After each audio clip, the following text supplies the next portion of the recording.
آپ کے دل میں گھٹن محسوس ہوگی۔ اللہ سبحانہ و تعالیٰ اپنے نبی کو تسلی دے رہے ہیں، اے نبی آپ کا کام کفار کو ڈرانا ہے، سمجھانا ہے، وہ ہدایت قبول کرتے یا نہیں یہ ان کا اور اللہ کا معاملہ ہے۔ آپ جب ان کو نصیحت کریں گے، وہ آپ کی نصیحت پر آگے سے اعتراضات کریں گے تو آپ ہرٹ ہوں گے، آپ کے دل میں گھٹن ہوگی۔ آپ کو گھٹن محسوس کرنے کی ضرورت نہیں ہے۔ یہ قرآن جن کے اوپر فائدہ ہوگا اس قرآن کا، وہ بھی اللہ بتا رہا ہے، یہ قرآن ان کو ضرور فائدہ دے گا جو ایمان لا چکے ہیں۔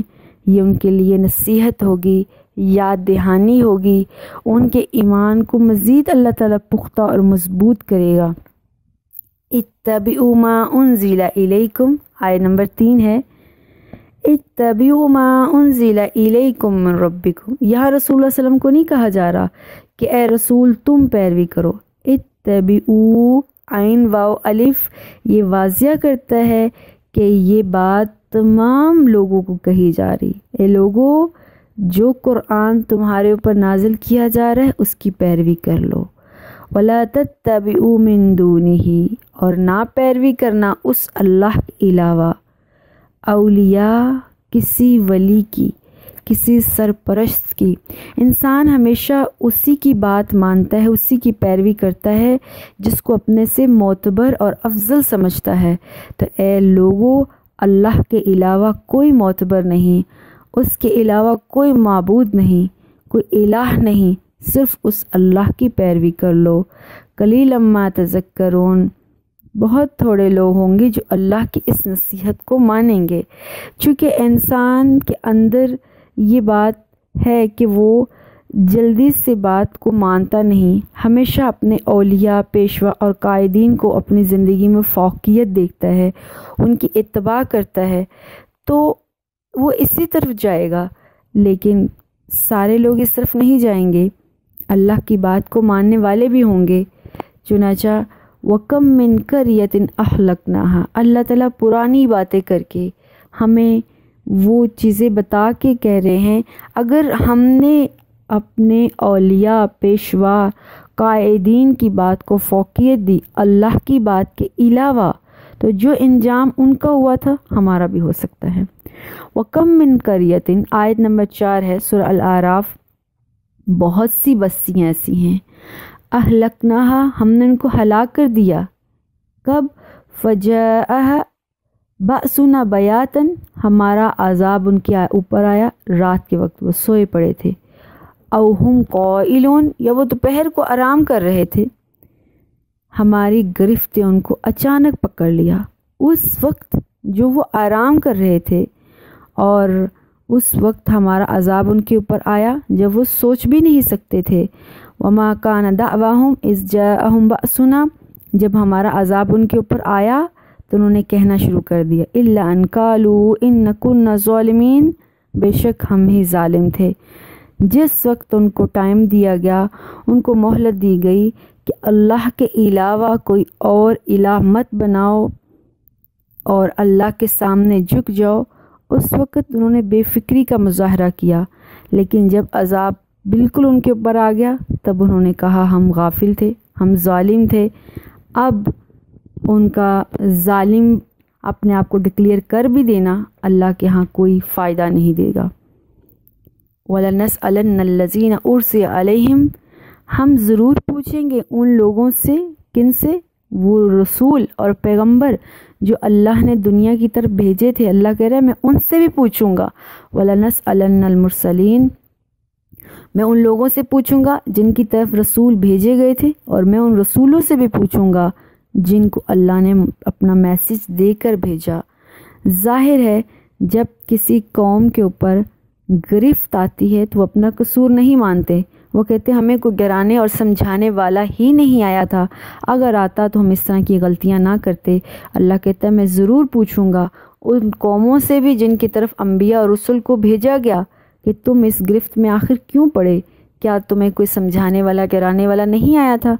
اور میں انبیاء اور رسل سے بھی پوچھوں گا کیا تم نے میرا میسج لوگوں تک نہیں پہنچایا تھا؟ فَلَنَقُصُّنَّ عَلَيْهِمْ بِالْعِلْمِ، اور ہم اپنے علم پر پوری طرح آگاہ ہیں۔ اللہ تعالیٰ کو ظاہر اپنے علم کا پتہ ہے، اور پھر اللہ تعالیٰ کہتے ہیں ہم اپنا علم، پوری جو حقیقت جو ہمیں پتہ ہے وہ ہم ان کو بیان کریں گے۔ وما كنا غائبین، ہم غائب نہیں تھے، ہمیں پتہ ہے، ہمارے رسولوں نے، ظاہر ہے جب ان کو پکڑ ہوگی تو اس وقت وہ کہیں گے ہمیں کوئی ڈرانے اور سمجھانے والا نہیں آیا، اور وہ سارا الزام انبیاء اور رسل پر لگائیں گے۔ تو اللہ کہتے ہیں ہم اس وقت ان کو وہ سارا واقعہ بتائیں گے کہ انبیاء اور رسل نے کتنی محنت کی ہے تمہیں اللہ کی طرف لانے کے لیے، لیکن تم اللہ کی طرف نہیں آئے، اور آج تمہارا یہ انجام ہوا۔ چونکہ سورہ مکی ہے اور اس میں اللہ سبحانہ و تعالیٰ باقی جو ادیان باطل ہیں، جو بت ہیں، اور جو جتنے بھی وہ غیر اللہ کے علاوہ کام کرتے تھے، اس سے لوگوں کی توجہ کو ہٹا کر اللہ سبحانہ و تعالیٰ کی توحید کی طرف لانے کی بات ہو رہی ہے۔ تو اللہ سبحانہ و تعالیٰ اس کے لیے پہلی قوموں کی مثالیں بھی دے رہے ہیں کہ کس طرح سے اس قوموں نے بھی اس طرح کی باتیں ہی کہی تھی جیسے آج تم کہہ رہے ہو، اور ان کے اوپر کیا انجام ہوا ہے۔ آیت نمبر 8 ہے والوزن یومئذ الحق، اس دن اعمال کا تولے جانا یہ تو واضح ہے، یہ تو سچ ہے، اس میں کسی قسم کا کوئی ڈاؤٹ نہیں ہے۔ اس دن انصاف کے ساتھ اعمال کا وزن کیا جائے گا۔ ومن ثقلت موازینہ، اس دن جس کے اعمال وزنی ہو گئے، بھاری ہو گئے، فاولئک هم المفلحون، وہ فلاح پا جائیں گے۔ والوزن یومئذ الحق، اس دن اعمال کا تولا جانا سچ ہے۔ ابھی ہم اکثر یہ دیکھتے ہیں ہمارے اعمال کوئی فزیکل چیز نہیں ہوتے، اور اس کو کس طرح سے تولا جائے گا، لیکن جس طرح سے ہم بچپن سے سنتے آئے ہیں، کچھ باتیں ہیں، متس ہیں ہماری، کہ ہمارے فرشتے ہیں، دائیں طرف دایاں ہے اور بائیں طرف بایاں ہے، اور وہ ہمارے دائیں والا جو ہے وہ ہمارے اچھے اعمال کو نوٹ کر رہا ہے اور بائیں والا برے اعمال کو تول کر رہا ہے۔ تو یہ باتیں بالکل حقیقت ہیں، اور سورہ الکہف کی آیت نمبر 105 بھی ہے، اس طرح سورہ الفرقان کی آیت نمبر 23 بھی ہے، جس میں اللہ سبحانہ و تعالیٰ نے وزن اچھے اور برے جو ہیں ان کی بات میں ساری بات کی گئی ہے۔ اب یہ جو اعمال کا تولا جانا ہے، کیا یہ فزیکلی ہوگا؟ تو علماء کہتے ہیں، امام ابن کثیر نے اس بات کو بہت خوبصورت انداز میں بتایا ہے کہ اعمال کا تولا جانا فزیکلی ہوگا، جیسے کہ ہم سنتے آئے ہیں کہ ہمارے اعمال ایک پیپر میں، ایک کتاب میں، ایک رجسٹر میں لکھے جا رہے ہیں، برے اعمال الگ لکھے جا رہے ہیں اور اچھے اعمال الگ لکھے جا رہے ہیں۔ اچھے اعمال کا جو پلڑا ہوگا وہ دایاں سائیڈ ہوگا، اور برے اعمال کا پلڑا بائیں سائیڈ ہوگا۔ اور فار ایگزامپل کسی انسان کے اعمال اگر تولے جا رہے ہیں اور ان کے دونوں پلڑے برابر ہو گئے ہیں، پھر یکدم اللہ سبحانہ و تعالیٰ ایک پیپر ڈالیں گے رائٹ سائیڈ والے پلڑے پر، اور وہ پلڑا یکدم جھک جائے گا، یعنی وزنی ہو جائے گا، اور وہ اس پیپر پہ لکھا کیا ہوگا؟ اس پیپر پر لکھا ہوگا لا الہ الا اللہ۔ یعنی سارے اعمال کے ساتھ اگر توحید پکی ہے، لا الہ الا اللہ جو ہے ہمارا پکا ہے، تو وہ ہمارے اعمال کو بہت زیادہ وزن دے سکتا ہے۔ تو اس لیے اس دن اعمال تولے جائیں گے، جن کے اعمال تو بھاری ہو گئے، فَأُولَئِكَ هُمُ الْمُفْلِحُونَ، وہ لوگ فلاح پائیں گے۔ مفلحون ہم سورہ البقرہ میں بھی بات کر چکے ہیں، اللہ تعالیٰ نے فلاح اور کامیابی کے بہت سے الفاظ استعمال کیے ہیں قرآن میں۔ الفائز بھی ہے، فائزون جس کو ہم بولتے ہیں، المفلحون بھی ہے۔ تو مفلح بولا ہی تب جاتا ہے جب پیچھے کچھ اعمال کرنے کے لیے کہا گیا ہے، کچھ چیزیں رکھی گئی ہیں کہ اگر یہ کرو گے تو پھر فلاح پاؤ گے۔ فلاح دراصل کسان کو کہتے ہیں، مزدور کو کہتے ہیں، اور عربی کے ایک بہت مشہور شعر ہے، وہ کہتے ہیں کہ آج کسان کی کٹائی کا وقت آ گیا ہے، جس نے تو تھرو آؤٹ دا ایئر محنت کی ہے اور اس پر اللہ کا کرم رہا، آج وہ اپنی خوب گلے بھر بھر کے گھر لے کر جائے گا، اور جس نے سارا سال محنت نہیں کی اور اس پر اللہ تعالیٰ کی نظر کرم بھی نہیں رہی، آج وہ خالی ہاتھ گھر میں لوٹ جائے گا۔ یعنی اعمال صالحہ کرنے کے بعد جو انسان کو رزلٹ ملے گا اس کو فلاح کہتے ہیں۔ تو جو لوگ اچھی محنت کے بعد اور اللہ پر یقین رکھتے ہوئے تقوی رکھتے ہوئے کامیاب ہوں گے اس دن وہ فلاح پا جائیں گے۔ اللہم اجعلنا منہم۔ ومن خفت موازینہ، جب اعمال تولے جائیں گے تو جن کے اعمال کا پلڑا ہلکا رہے گا، فاولئک الذین خسروا انفسہم، یہ وہ لوگ ہوں گے جنہوں نے اپنے آپ کو نقصان میں ڈالے رکھا، دنیا کی زندگی میں مگن رہے، بما کانوا بآیاتنا یظلمون۔ یہ نقصان ان کو ملے گا کیسے؟ اس لیے ملے گا بما، اس وجہ سے، کانوا بآیاتنا یظلمون، وہ ہماری آیات سے ناانصافی کرتے تھے، ہماری آیات پر ظلم کرتے تھے۔ یہ قرآن میں بہت سی دفعہ لفظ آتا ہے، وہ اپنے اوپر ظلم کرتے تھے۔ ظلم اور عدل دراصل دو اپوزٹ چیزیں ہیں۔ عدل کہتے ہیں وضع شیء عن محلہ، چیز کو اس کی اپنی جگہ پر رکھنا، اور ظلم کہتے ہیں کسی چیز کو اس کی اپنی جگہ پر نہ رکھنا، یعنی اللہ کا جو مقام تھا اس اللہ کو وہ مقام نہ دینا، اللہ کی آیات اور نشانیوں کو جو رسپیکٹ دینی تھی وہ نہ دینا، دراصل یہ ظلم تھا، یہ ناانصافی تھی، جس کی وجہ سے وہ لوگ نقصان میں چلے گئے اور ان کے اعمال کا پلڑا کم ہو گیا۔ یہاں اللہ تعالیٰ نے دو پیرالل ہمارے سامنے چیزیں رکھی ہیں، اچھے اعمال کریں گے تو کیا ہوگا اور برے اعمال کریں گے تو کیا ہوگا۔